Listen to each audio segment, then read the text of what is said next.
The following episode of Orange Wave is not intended for children. It contains discussions of sensitive and potentially distressing topics, including homophobia, transphobia, school shootings, and other forms of violence. Viewer and listener discretion is advised. Okay, so I'm sure if you've logged on to X/Twitter, Truth Social, Freds, or any of these other platforms with highly divisive bases, I'm sure that you've seen at least a handful of posts talking about a, quote, trans shooter epidemic. And if you've heard that, I'd like to ask you the simple question of what came to mind when you read that and why. Was it Nashville, Tennessee? Was it Club Q? Was it maybe Uvalde, Texas?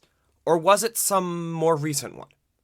I'm going to let that sit with you while the intro plays, and then I will explain why it doesn't matter.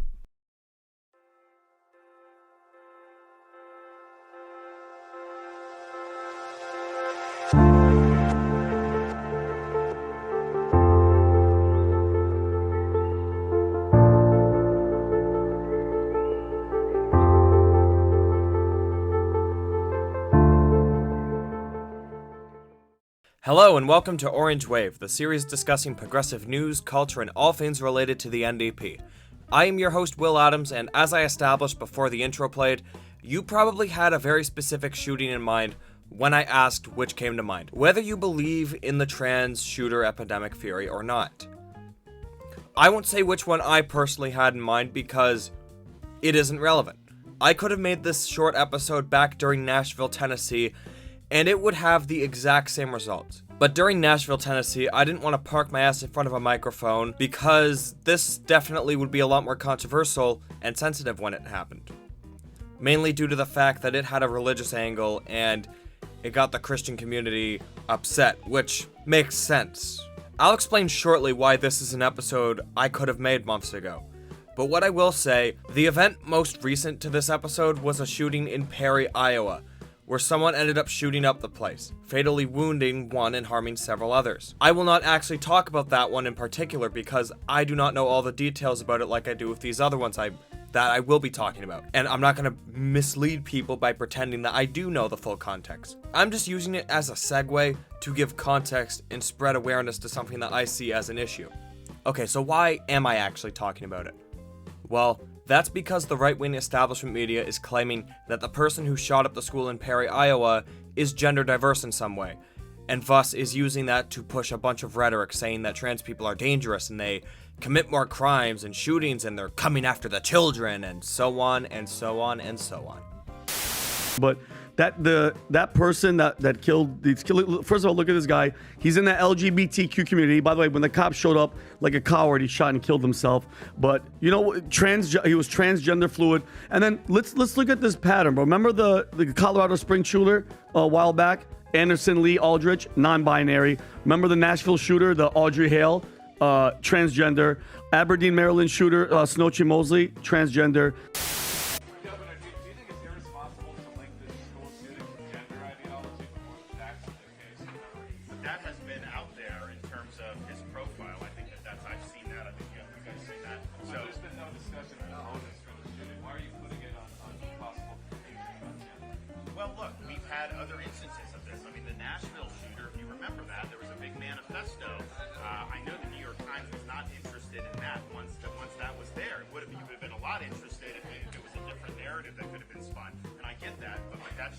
So this does bear similarities to those things. Of course, you investigate more, but to not take note of that, you absolutely should take note of that.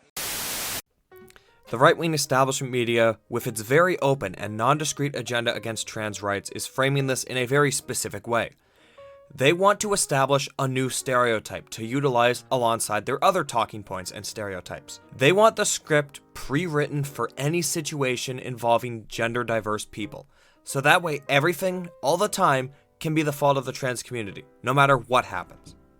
And the reason they want this is because it indoctrinates the public opinion to be more negative, which makes it easier for them to pass discriminatory laws. And if they can't get discriminatory laws passed, it still creates a really big culture of fear, which means that extremist politicians who have no solutions to real problems like housing, healthcare, affordability, school lunches, or any problems that real people face, it allows them to deal with this boogeyman problem involving gender diverse people that they made up, a problem that isn't actually real. But the fact that they're dealing with a fake issue allows these useless politicians to keep getting re-elected, which gives them more money. And moreover, creating a culture of fear like this puts more money into the firearms industry.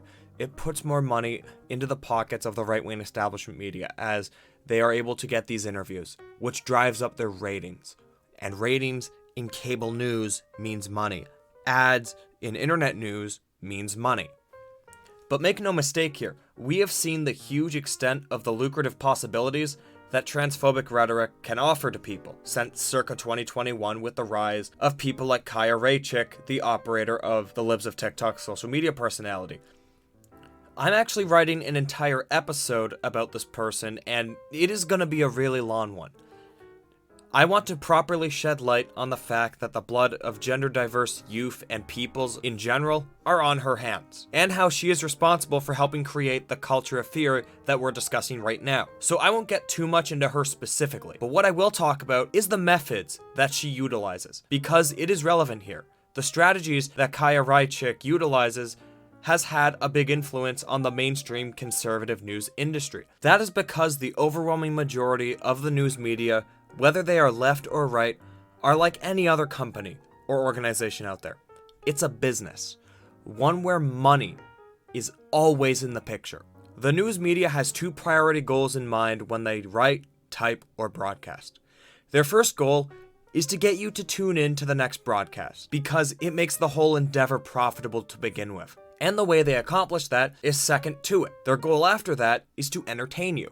Oftentimes, they'll make something more sensational than it is in reality, or they will utilize certain personalities. You know, Fox News has people like Sean Hannity, for example. Once they manage to do all those things, then they will try to report a story. They can accomplish all three things mentioned by trying to find a niche, or in worst cases, creating an echo chamber. Even independent media such as myself or Pink News need to do something to stand out. Government-funded media like CBC, Russia Today, or BBC is not much better because they always push the agenda of either the government directly or a particular political party. I know that might be a bold statement, but the British Broadcast Corporation has proven that they care a lot more about sharing a dead teenage trans girl's dead name instead of, actual news.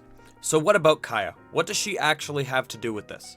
Again, I have an episode about her coming up, so I won't get too much into her tactics and how she has strategically laid out the groundwork and ultimately carries a lot of the responsibility for how the media does spread anti-LGBTQ rhetoric. So I will use just one example of hers to make my point clear. Kaya Raychik on her personal X account posted this image earlier in the month. It is a collage claiming them to be the past few major shooters, and also claiming them to be gender diverse. This is the first problem. The premise behind it. This at its conception is an emotionally manipulative collage that, whether it's true or not, which I'll get into in a second, relies on the viewer having recency bias. This image wants you to believe that this handful of people is the majority of the situation. And just by looking at this collage, I am able to notice several errors that prove my point.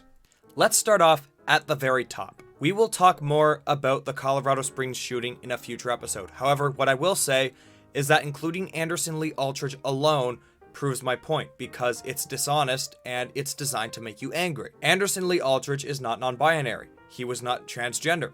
He was not gender diverse in any way.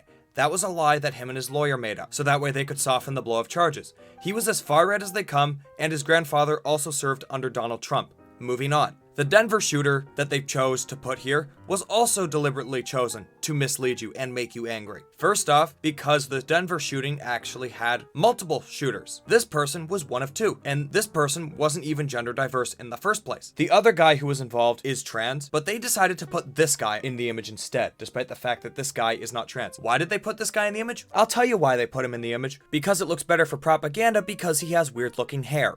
And the picture of the Uvalde, Texas shooter.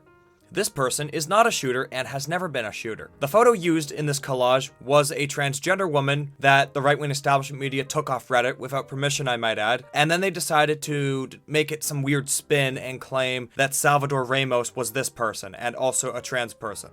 The person pictured has never even been in the same state as the town of Uvalde, Texas, which is in Texas. And guess what? Kaya Raychik knows all this stuff, and she knew it when she posted the image.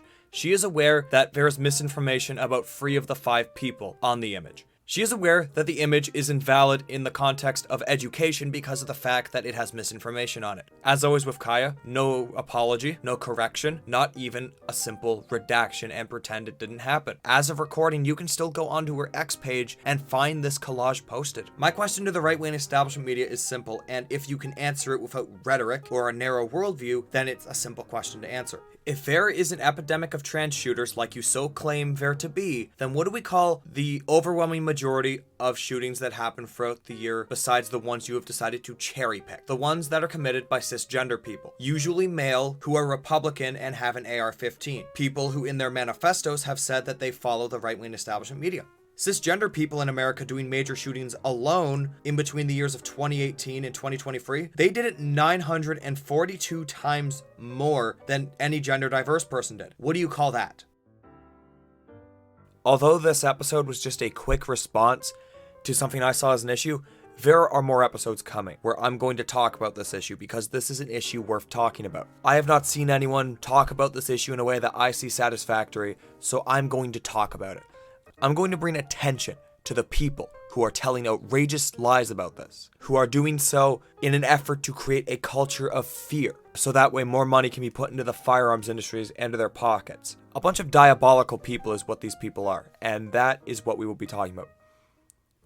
But I'm going to conclude this episode by saying one thing. We need to put an end to this culture of fear and rhetoric, or else we're going to start seeing people get hurt. Breaking news, police say at least 5 people are dead after a shooting at a Colorado Springs nightclub.